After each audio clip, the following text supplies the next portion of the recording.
আজকে বাড়ি ফেরার পর ভাবলাম একটু বাজারে যাব। তো বাজারের রাস্তায় বেরিয়েছি। বেরোতে গিয়ে দেখি ও বাবা, এ তো বাঘের দল ঘুরে বেড়াচ্ছে চারিদিকে।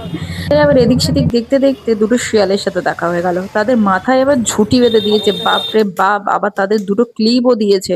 কি মিষ্টি যে দেখাচ্ছে, কি বলবো। যাই হোক, আমি তারপর বাড়ি ফিরে ডিসাইড করলাম আমি আজকের একটু কুমড়োর লুচি বানাবো আর ছোট আলুর দম বানাবো।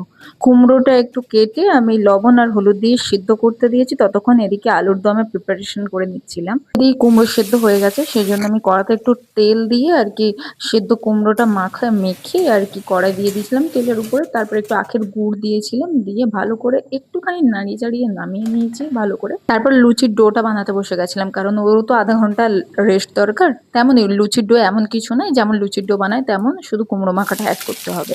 তারপরে আমি আলুর দমটা বানিয়ে নিচ্ছিলাম। দমটা যেমন করে বানাই আমি রেগুলার তেমন করেই বানাচ্ছিলাম। পেঁয়াজ আদা রসুন ভেজে নিয়ে তার উপরে একটু লবণ হলুদ ঝাল তেজপাতা আর কি সবকিছুই দিয়ে আর কি সেদ্ধ আলুটা দিয়ে দিতে হবে। দিয়ে জাস্ট নাড়িয়ে চাড়িয়ে জল দিয়ে একটুখানি সিদ্ধ করে গরম মশলা আর জিরে গুঁড়ো দিয়ে নামিয়ে নিতে হবে।